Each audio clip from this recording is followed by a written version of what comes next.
Familia, berezu, familia euskaldun zaharra zara, lezamakoa.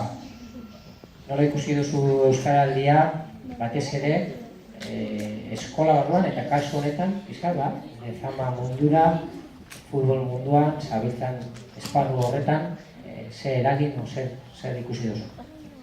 Bueno, esan daben gauzetatik, beharrezkoa gaz geratutenaz, eta angoien esan dabena gure kultura dela, ez? Ez dugu aiztu behar lehen esan dutena, eta, metik urteterakoan zeusenaz lotuten bagaran, ni posio amenaz etxera. Gu euskalduna gara, deko privilegio bat, metik kanpo esteko jena, eta horretaz hausnartu behar dugu. Eta maikagun hauek, lezama eskola txikie da, eta bertan parte hartuten dabe ez bakarrik irakasle euskaldunak, baizik eta guraso euskaldunak eta esain euskaldunak, baina euskararen alde dauzenak.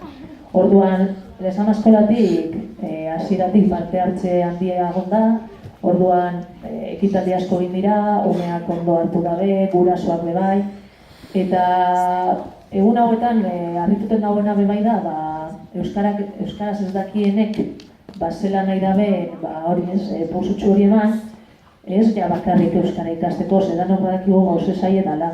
Bai emoteko pausuet esaten, nik ez dakit euskeraz, bai horren alde nau.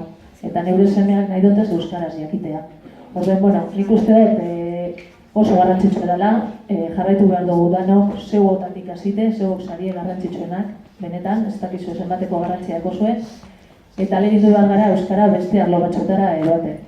Lehen egon asko betetan Robertagaz. Askotan futbolagaz edo saskibalogaz imaginetako berdina pasatzen dela, zaila egiten da, betidanik gazteleraz eman diran arau edo pauta horiek euskarara pasatzea.